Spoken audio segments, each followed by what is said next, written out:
نحمده ونصلي ونسلم على رسوله الكريم أما بعد فأعوذ بالله من الشيطان الرجيم بسم الله الرحمن الرحيم والذين اجتنبوا الطاغوت أن يعبدوها وأنابوا إلى الله لهم البشرى فبشر عباد الذين يستمعون القول فيتبعون أحسنه أولئك الذين هداهم الله وأولئك هم أولو الألباب أفمن حق عليه كلمة العذاب أفأنت تنقذ من في النار لكن الذين اتقوا ربهم لهم غرف من فوقها غرف مبنية تجري من تحتها الأنهار وعد الله لا يخلف الله الميعاد ألم تر أن الله أنزل من السماء ماء فسلكه ينابيع في الأرض ثم يخرج به زرعا مختلفا ألوانه ثم يهيج فتراه مصفرا ثم يجعله حطاما إن في ذلك لذكرى لأولي الألباب صدق اللہ العظیم۔ یہ سورۃ الزمر کے دوسرے رکوع کی آیات ہیں۔ اس سورہ مبارکہ میں اللہ سبحانہ و تعالی نے زمرۃ المتقین اور زمرۃ الکافرین کے رویے، اعمال اور اخلاق بیان فرمائے ہیں۔ اس رکوع میں بھی اللہ سبحانہ و تعالی نے ایک طرف اپنے مخصوص بندوں یعنی زمرۃ المتقین کا تذکرہ کی ہے، ان کو حکم دی ہے کہ وہ خالصتاً اللہ کی بندگی کریں، اسی سے ڈریں اور صبر و استقامت سے کام لیں اور اس دین پر پوری استقامت کے ساتھ جمے رہیں۔ اس کے نتائج اجر و ثواب بغیر حساب کے ان کو دیا جائے گا، یوفی الصابرون اجرہم بغیر حساب۔ اسی طرح ان کے مقابلے میں وہ لوگ ہیں جنہوں نے اللہ کی بندگی اور اطاعت اور غلامی کو چھوڑ کر طاغوت کی پیروی کی ہے، تو یہ وہ لوگ ہیں جنہوں نے دنیا اور آخرت میں اپنا بہت بڑا خسارہ اور نقصان کر لیا ہے۔ قل ان الخاسرین الذین خسروا انفسهم واہلیہم یوم القیامہ الا ذلک هو الخسران المبین۔ انجام بھی ان کا بہت برا ہوگا کہ جہنم کے مختلف طبقات میں یہ گھرے ہوئے ہوں گے، لہم من فوقہم ظلل من النار ومن تحتہم ظلل، آگ کے مختلف طبقے اور درجے ان کو چاروں طرف سے گھیرے ہوئے ہوں گے۔ ان کے مقابلے میں جو متقین کی جماعت ہے، زمرۃ المتقین ہے، ان کی صفات یہاں سے اللہ سبحانہ و تعالی بیان فرما رہے ہیں جو آج کی آیات تلاوت کی ہیں۔ سب سے پہلا وصف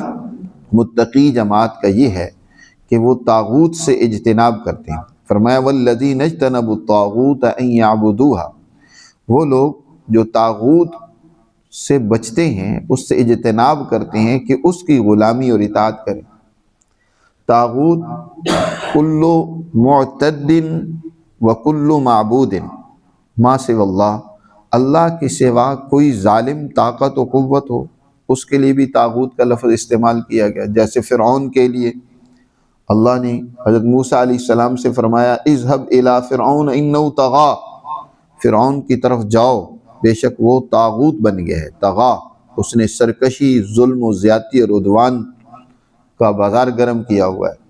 اور اسی طرح طاغوت اللہ کے سوا دوسری معبود، جو انسان جن کو معبود بنا لیتا ہے، ان کی پرستش کرتا ہے، ان کی اطاعت کرتا ہے اور اللہ کے احکامات کو، اللہ کی بندگی کو پس پش ڈال دیتا ہے۔ تو متقی وہ انسان ہے کہ ہر ظلم سے بھی دور ہوتا ہے، ہر ظالم سے بھی وہ بیزار ہوتا ہے، اور اسی طرح اللہ کے سوا کسی کی بندگی اور عبادت بھی نہیں کرتا۔ اس کی عبادت بھی خالص ہوتی ہے ہر قسم کی شرک اور ہر قسم کی امیزش سے۔ وہ صرف اللہ ہی کا بندہ بن کر زندگی گزارتا ہے، اللہ ہی کے قانون کے تحت زندگی گزارتا ہے۔ یہ بھی آج بہت بڑا المیہ ہے ہم مسلمانوں کے لیے کہ ہمیں ایک طرف تو اللہ کی بندگی کا حکم ہے اور جو ہم پر لازم ہے، اور مسلمان کے لیے اس کے سوا کوئی چارہ کار نہیں ہے۔ یقیناً ہر انسان کے لیے ضروری ہے، مسلمان جس نے اس بات کو سمجھ لی ہے اس کے لیے تو بہت ہی ضروری ہے۔ اور دوسری طرف ہمیں بعض اوقات ایسے ظالمانہ قوانین کی اتباع اور پیروی کرنی پڑتی ہے جو اللہ کے ان قوانین اور احکامات کے خلاف ہوتے ہیں۔ تو یہ دو کشتیوں کا سوار کہتے ہیں نا ڈوبتا ہے، وہ منزل تک نہیں پہنچتا۔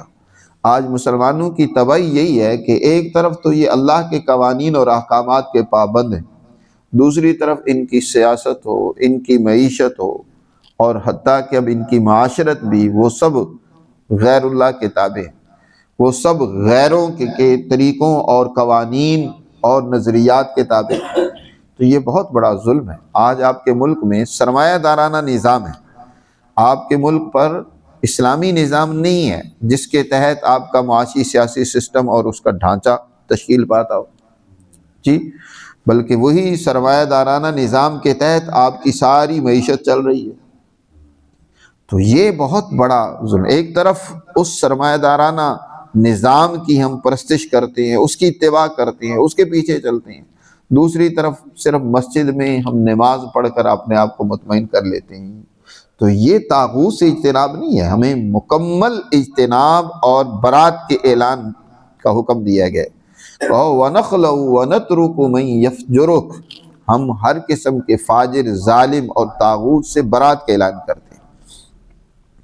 اور پھر اسی طاغوت کا بنایا ہوا جو سیاسی نظام اور سسٹم ہوتا ہے جس کے تحت صرف وہی افراد آگے آتے ہیں حکمرانی میں جو سرمایہ دار ہوتے ہیں،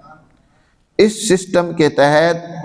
کوئی باصلاحیت نوجوان، باصلاحیت افراد جو قوم کی لیڈ کریں، ان کی رہنمائی کریں، ان کے مسائل کو حل کریں اور منصفانہ طریقے سے کردار ادا کریں، نہیں آتے۔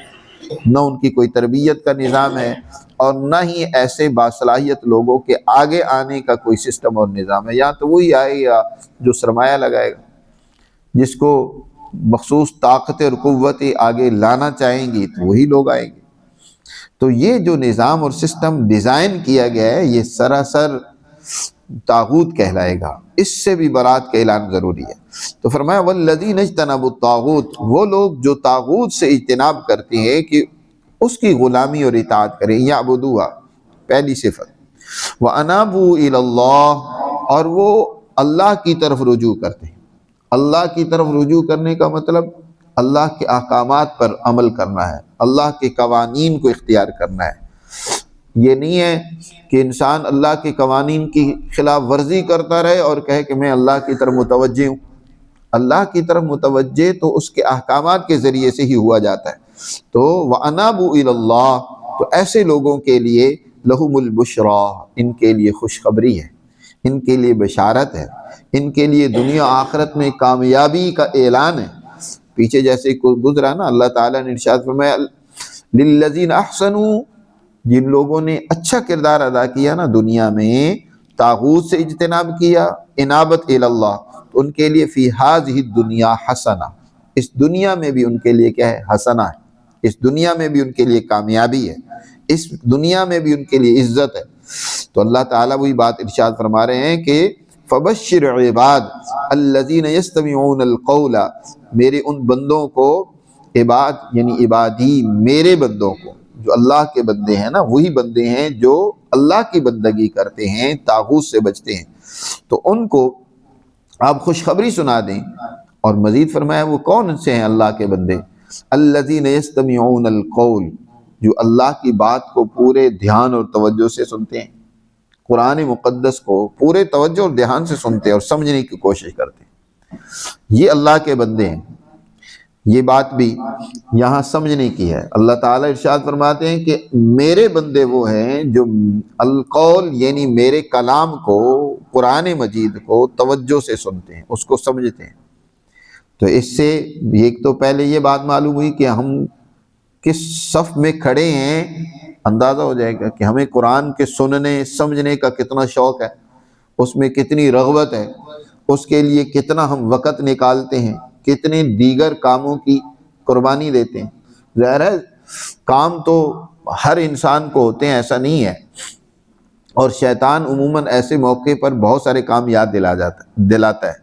لیکن ترجیحات قائم کرنی ہوتی ہیں۔ مسلمان وہ ہے کہ جس کی ترجیح اولی ترجیح جو اللہ کا قرآن ہے، اللہ کی تعلیمات ہیں، ان کو سمجھنے کے لیے وہ اسے اپنا آرام قربان کرنا پڑے، اپنے کاروبار کو مؤخر کرنا پڑے، کوئی اور ذمہ داری کو تھوڑا سا اس کو مؤخر کرنا پڑے تو وہ کرتا ہے، کیونکہ الذین یستمعون القول، وہ اللہ کے قرآن کو سنتے جی۔ اور یہ بات بھی معلوم ہوئی کہ جب قرآن مقدس کی تفسیر ہو رہی ہو تو اس وقت سکینہ بی بی طاری نہیں ہونی چاہیے۔ بہت سارے لوگ کہتے ہیں جی سکینہ آ گئی ہم پر ہیں، اور وہ کیا چلے جاتے مراقبے میں، نیند کی وادی میں چلے جاتے ہیں۔ نہیں، یستمعون القول، وہ اللہ کے قرآن کو توجہ سے سنتے ہیں۔ بھائی جب آپ سو گئے تو پھر اللہ کا قرآن کہاں سمجھ آئے گا؟ دماغ تو سو رہا ہے آپ کا، آنکھیں سو رہی ہیں، تو اللہ کا قرآن سمجھ نہیں آئے گا۔ اللہ ارشاد فرما رہے ہیں کہ قرآن کو وہ سنتے ہیں، غور سے توجہ سے سنتے ہیں۔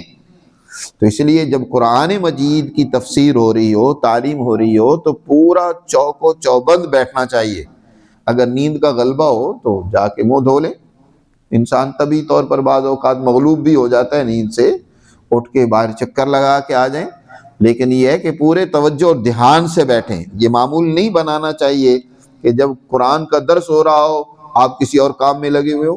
نیند کر رہے ہو یا کوئی اور ذکر کر رہے ہو۔ قرآن سے بڑا کوئی ذکر نہیں ہے۔ بہت سارے ایسے بھی صوفی بزرگ ہوتے ہیں جو اللہ کے قرآن کی تفسیر سننے کی بجائے اس وقت بھی اپنے کسی وظیفے میں لگے ہوتے ہیں، اور وہ سمجھتے ہیں ہم بہت بڑی نیکی کر رہے ہیں۔ اللہ کہہ رہے ہیں میرے بندے وہ ہیں جو یستمعون القول، جو اللہ کے قرآن کو پورے دھیان اور توجہ سے سنتے ہیں۔ یستمعون القول فیتبعون احسنا، اور پھر اس کی اچھی اچھی باتوں کی اتباع اور پیروی کرتے ہیں۔ جی قرآن مقدس کے یہ جو احکامات ہیں ان کی وہ اتباع کرتے ہیں، اس کی ساری باتیں احسن ہیں، بہترین ہیں، ان کے اوپر پھر عمل کرتے ہیں، تو یہ ہیں وہ رحمان کے بندے۔ احسنا فیتبعون احسنا کا مطلب یہ بھی ہے، ایک تو یہ کہ اس کی اچھی باتوں کی اتباع اور پیروی کرتے ہیں، دوسرا مطلب یہ بھی ہے کہ وہ اتباع کرتے ہیں احسان کے طریقے سے، دل کی پوری گہرائی کے ساتھ، جی اس کی اتباع اور پیروی کرتے ہیں۔ نبی کریم صلی اللہ علیہ وسلم نے احسان کے بارے میں فرمایا نا کہ احسان یہ ہے کہ انسان اللہ کے احکامات کی یوں اتباع اور پیروی کرے جیسے کہ اسے یقین ہو کہ میرا رب مجھے دیکھ رہا ہے، میں یہ جو کام کر رہا ہوں نا میرا رب مجھے دیکھ رہا ہے، بلکہ رب کو بھی دیکھ رہے ہوتے ہیں۔ وہ اونچا درجہ تو یہ ہے کہ وہ اپنے رب اور مالک کو دیکھ رہے ہوتے ہیں، یہ نہیں تو کم از کم یہ درجہ تو ہونا چاہیے کہ انہیں یقین ہو کہ میرا رب مجھے دیکھ رہا ہے۔ تو اس طریقے سے وہ کیا کرتے ہیں؟ اللہ کی ان باتوں کی اتباع کرتے ہیں۔ اولئک الذین ھداھم اللہ، فرمایا یہی وہ لوگ ہیں جن کو اللہ نے ہدایت دی، یہی ہیں وہ جو منزل مراد کو پہنچیں گے، یہی منزل مقصود پہ پہنچنے والے وہ لوگ ہیں۔ وَأُولَئِكَ هُمْ أُولُو الْأَلْبَابِ، عقل مند بھی یہی لوگ ہیں، انہی کے اندر عقل آتی ہے، انہی کی عقل ترقی کرتی ہے، یہی سمجھدار بنتے ہیں، یہی معاشرے کے مفید اور اللہ کے ہاں مقرب بندے ہوتے ہیں۔ اولئک ہم اولو الالباب۔ ان کے مقابلے میں وہ لوگ ہیں جنہوں نے اپنی سرکشی، شرارت، اللہ کے احکامات اور قوانین کی خلاف ورزی کی وجہ سے جہنم مول لے لیے، وہ جہنم کا ایندھن بن گئے۔ تو اب اس جہنم سے کوئی ان کو بچا نہیں سکتا، نہ اللہ کا پیغمبر بچا سکتا ہے، نہ کوئی اور طاقت و قوت بچا سکتی ہے، جن کے لیے اللہ نے جہنمی ہونے کا فیصلہ کر دیا۔ فرمایا اسی کو افمن حق علیہ کلمۃ العذاب، کیا بس جس پر اللہ کے عذاب کا فیصلہ ثابت ہو چکا ہے تو افانت تنقذ من فی النار، تو کیا آپ اس کو نکال سکتے ہیں جو جہنم میں چلا گیا؟ آپ اس کو جہنم سے چھٹکارا دلا سکتے ہیں، بچا سکتے ہیں اس کو؟ یعنی اے پیغمبر اسے جہنم سے کوئی نہیں بچا سکتا، جس کے لیے اللہ کا فیصلہ ہو چکا ہے کہ یہ جہنمی، اسے کوئی نہیں بچا سکتا۔ اعاذنا اللہ من، اللہ ہمیں اس سے محفوظ رکھے۔ لیکن ان کے مقابلے میں جی جن پر اللہ کے عذاب کا فیصلہ ثابت ہوا، اس کے مقابلے میں وہ لوگ لیکن الذین اتقوا، جو اپنے رب سے ڈرتے ہیں، جن کے دلوں میں اللہ کی عظمت، ہیبت اور جلال موجود ہے، ان کے لیے تو آخرت میں لہم غرف من فوقہا غرف مبنیہ، ان کے لیے ایسی عمارتیں اور ایسے محلات ہوں گے جن کے بالا خانے ایک منزل پر دوسری منزل، دوسری پر تیسری منزل، کئی منزلیں ان کی، ایسی بہترین شاندار محلات کے کئی منازل ان کی منزلیں ہوں گی۔ لہم غرف من فوقہا غرف مبنیہ، منزل بالائے منزل ان پر ہوگی، اور ان کے سامنے بہترین نہریں بہہ رہی ہوں گی، تجری من تحتها الانہار، باغات ہوں گے، نہریں بہہ رہی ہوں گی، اور ہر طرح کی وہاں رونق اور اللہ کی نعمتیں ہوں گی، تجری من تحتها الانہار۔ وعد اللہ، یہ اللہ کا وعدہ ہے، اور یاد رکھو لا یخلف اللہ المیعاد، اللہ اپنے وعدے کے خلاف نہیں کرتا۔ اللہ کا یہ وعدہ ہے کہ جو متقی ہیں، زمرۃ المتقین کی جماعت ہے، ان کے لیے اللہ کے ہاں بڑی مہمانی ہے، بڑی ان کے لیے منازل ہیں۔ الم تر ان اللہ انزل من السماء ماء، انسان کو اس کی غفلت سے بیدار کرنے کے لیے اللہ نے ایک اور مثال دی ہے، دلیل بھی بیان کی اپنی قدرت اور عظمت کی۔ دیکھو فرمایا کیا تم غور نہیں کرتے کہ ان اللہ انزل من السماء ماء، کہ بے شک اللہ آسمان سے پانی اتارتا ہے، فسلکہ ینابیع فی الارض، پھر اللہ اس پانی کو چلاتا ہے چشموں، ندی نالوں کے ذریعے سے زمین کے اندر اسے چلاتا ہے، اور ثم یخرج به زرعا، اور وہ پانی اس طریقے سے کھیتوں کو جا کر شراب کرتا ہے، پھر نکلتی ہے اس کے ذریعے سے کھیتی، یعنی اس کے ذریعے سے جب آبیاری ہوتی ہے کھیتی کو تو وہ نشو و نما پاتی ہے۔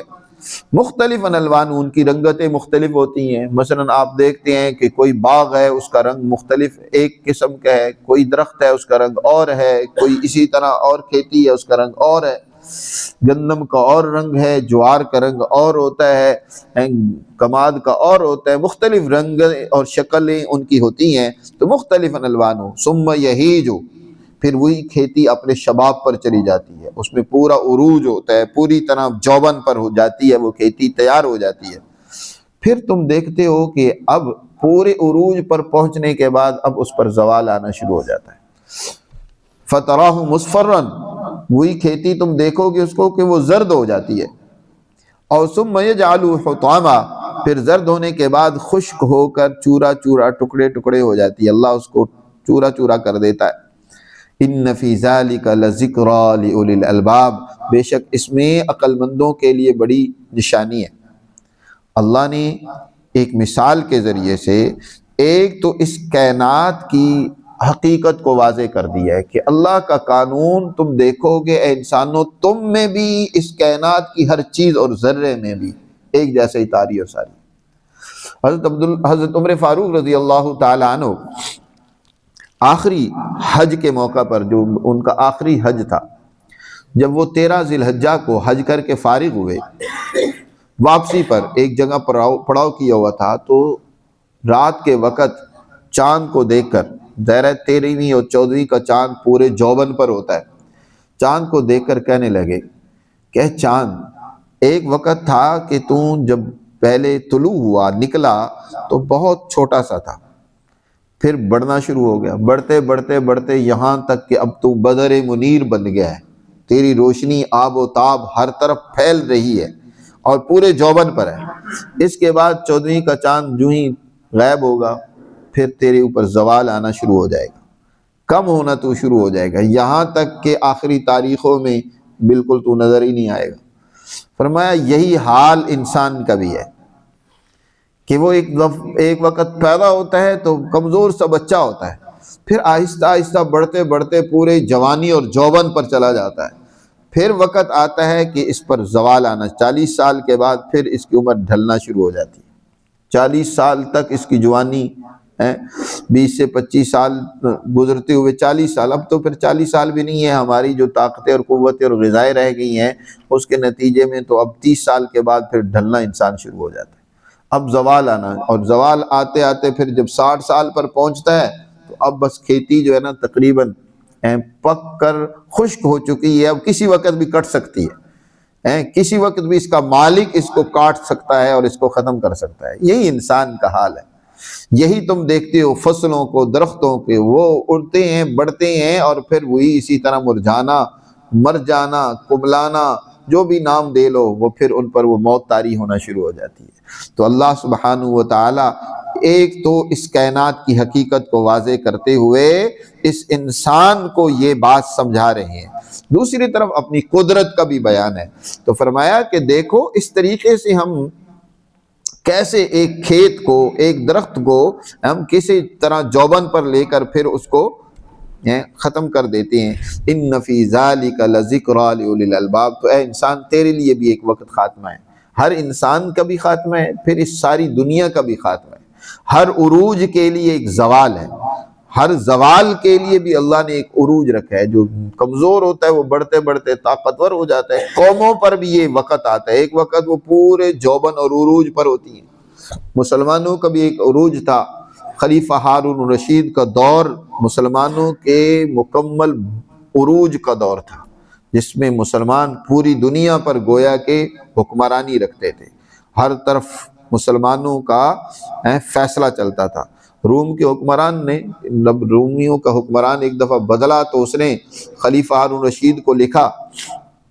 کہ مجھ سے پہلے جو حکمران تھی خاتون، تم اس سے ٹیکسز لیتے تھے، آج تک جتنے ٹیکسز لیے ہیں وہ واپس کرو، اور آج کے بعد ہم سے کوئی ٹیکس لینے کی بات نہ کرنا۔ خلیفہ